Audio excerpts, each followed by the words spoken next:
নেত্রকোনায় মগরা নদীর তীর রক্ষার কাজে অনিয়মের অভিযোগ করেছেন এলাকার লোকজন। এলাকাবাসীর প্রতিবাদের মুখে এখন বন্ধ রয়েছে নির্মাণ কাজ। তারা জানান, নিম্নমানের কাজের কারণে শেষ হওয়ার আগেই বাঁধের বিভিন্ন অংশ দেবে গেছে।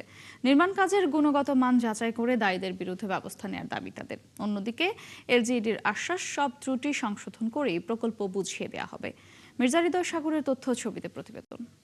হাত দিয়েই ভাঙা যাচ্ছে নদী রক্ষার জন্য বসানো ব্লক, যেগুলো দিয়ে নেত্রকোনার রৌহা ইউনিয়নের তেলিকাতি এলাকার মগরা নদীর তীর বাঁধার কাজ চলছে।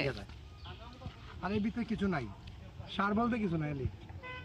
এলাকার লোকজনের অভিযোগ, কাজের মান একেবারেই নিম্নমানের। ব্লকগুলোতে সিমেন্টের পরিবর্তে বালু ও মাটি বেশি থাকায় হাত দিয়েই ভেঙে যাচ্ছে। মাটি, বালু, পাথর বলতে কিছু নাই, যে কারণে কাজ শেষ হওয়ার আগেই বিভিন্ন স্থানে ব্লক দেবে তৈরি হয়েছে গর্ত।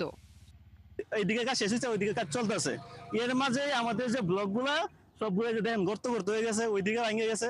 একদম নিম্নমানের কাজ হয়েছে। যে ব্লকে আপনার যে বালু দেওয়ার কথা, যে পাথর দেওয়ার কথা, এটা দিচ্ছে না। আপনি সূর্য উপরে দিচ্ছে আপনার এক ধরনের পাথর, ভিতরে দিচ্ছে আপনার একদম মাটি। এ নিয়ে এলাকার লোকজন প্রতিবাদ করলে কাজ বন্ধ করে দেয় ঠিকাদার। সবাই মিলে আমাদের সাথে আরো কয়েকজন মিলে এটা অনুরোধ করার পরে আপাতত কাজ এখানে বন্ধ রাখছে এই ব্লকের কারণে। আমরা প্রশাসনের দৃষ্টি আকর্ষণ করতেছি এবং মাননীয় সংসদ সদস্য আনোয়ারুল হক ভাইয়ের দৃষ্টি আকর্ষণ করতেছি, যাতে রাস্তার কাজটা আর সুন্দরভাবে পরিচালিত হয়। তবে অনিয়মের অভিযোগ অস্বীকার করে এলজিইডির নির্বাহী প্রকৌশলী জানিয়েছেন, প্রকল্পের কাজ চলমান। কিছু জায়গায় নিম্নমানের ব্লক ব্যবহারের চেষ্টা হয়েছিল, তবে অভিযোগ পাওয়ার পর সেগুলো সরিয়ে ফেলা হয়েছে। এই চৈত্র মাসে কখনো এরকম বৃষ্টি হয়? এরকম তো হয় না, যেহেতু এই বছর আর্লি রেইন, এই জন্য আমাদের এই যে অংশটুকু দু এক জায়গায় ডেবে গেছে, ঠিক আছে, ডেবে গেছে কারণ কি, আমার পানিটা উপর থেকে চলে যাচ্ছে, যায় নিচ দিয়া ওই মাটিটা সরাই ফেলতেছে।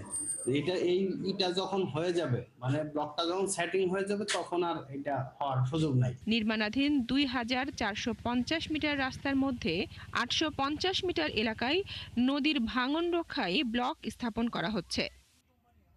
বনশ্রী হালদার, ৭১।